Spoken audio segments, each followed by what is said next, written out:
Do you ever see a movie where you're kind of on the fence the whole time, but by the end it wins you over? That's how I felt about Morgan. The first two-thirds of the movie were pretty good, but it was nothing really out of the ordinary. It felt like a lot of other movies that had come before. However, by the third act, I thought it really picked up, and the movie got a lot better. It's just unfortunate that it took that long to get going.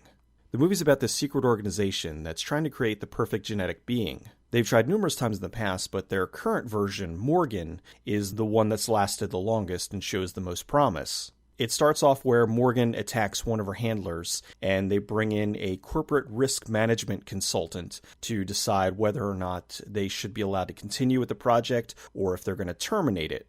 I've seen people comparing this to Ex Machina, and really, aside from the isolated location, the two movies are completely different. This one focuses more on the team that's been working with Morgan for the past 5 years, and they've developed a little bit of an emotional bond with her. So when the corporate risk management consultant comes in and is there to decide whether or not Morgan should be terminated, they're a little taken aback by this because even though she gouged the eye out of one of her handlers, they still feel that she doesn't know what she's doing, that essentially she's 5 years old, but looks like she's in her teens, and is, of course, way smarter than a 5-year-old. Actually is way smarter than a teenager. But the problem is she doesn't have any control over her emotions and has a really shaky concept of right and wrong. I had no idea the cast in this was so strong. Yeah, Jennifer Jason Leigh, Paul Giamatti, Michelle Yeoh, Rose Leslie, Toby Jones, Anna Taylor-Joy, who just played Thomasin in The Witch, and the lead, Kate Mara, who I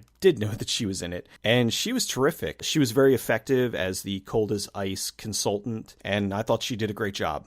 The movie is directed by Luke Scott, who's the son of Ridley Scott. This was his directorial debut, and I think that that's where a lot of the weakness was coming in. His directorial skills weren't really the best. A lot of the action scenes were not particularly shot well, which was a shame because you could tell there were a few fights where you could see that they had a lot of choreography because they were fairly long. It wasn't even so much that it was shaky cam or cut too close, but it was just some weird camera angles and way too much editing that made every fight sequence disjointed. The other thing, there was a car chase in the movie, and it was quite possibly one of the worst car chases I've ever seen on film. If he's going to do more action-y stuff, he should look at how his father directs action and maybe come back to it, because wow, that was probably the worst part of the movie. It was just awful. What I liked about the movie, as I said, I thought Kate Mara was great. And Anna Taylor-Joy continued to show promise as she was playing the emotionless lab construct.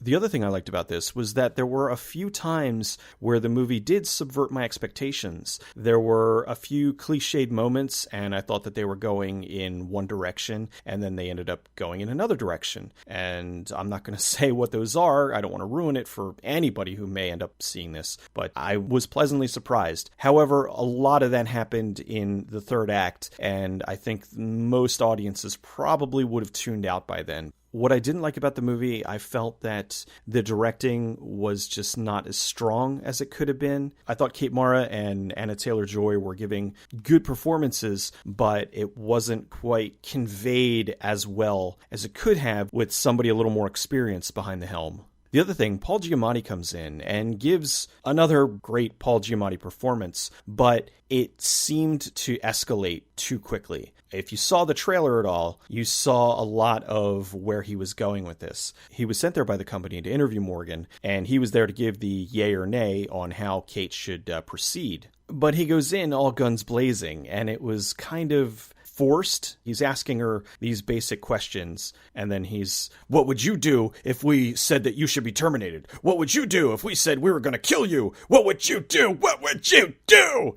And it didn't escalate properly, because as soon as it got to that point, you knew that she was going to attack him, and then all hell was going to break loose. So it didn't really give the tension that it should have, because it jumped so fast to that point. I don't know whether his interview went on for longer and they edited it down so that it would clock in under 90 minutes. It felt way too out of place and forced. The other thing I wasn't particularly crazy about was they color corrected the hell out of the movie. So everything had this gray haze over it, and there was just no color in the film whatsoever, with the exception of a couple of scenes when Morgan was outside where she was seeing the world and she was seeing color. And I kind of get what they were doing. It was that she was trapped in this bunker and everything was very sterile and controlled and gray and bland. And then she got out and it was colorful. But still, you could have dialed it up a little bit. You didn't have to make everything gray.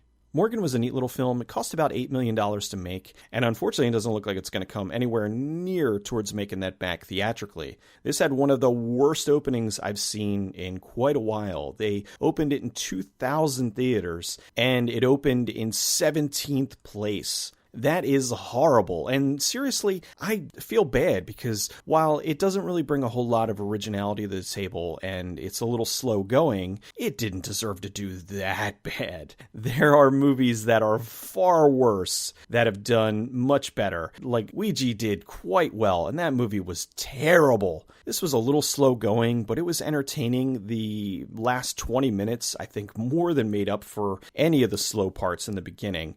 It's not going to light the world on fire with originality, but I think it's a fairly entertaining little thriller.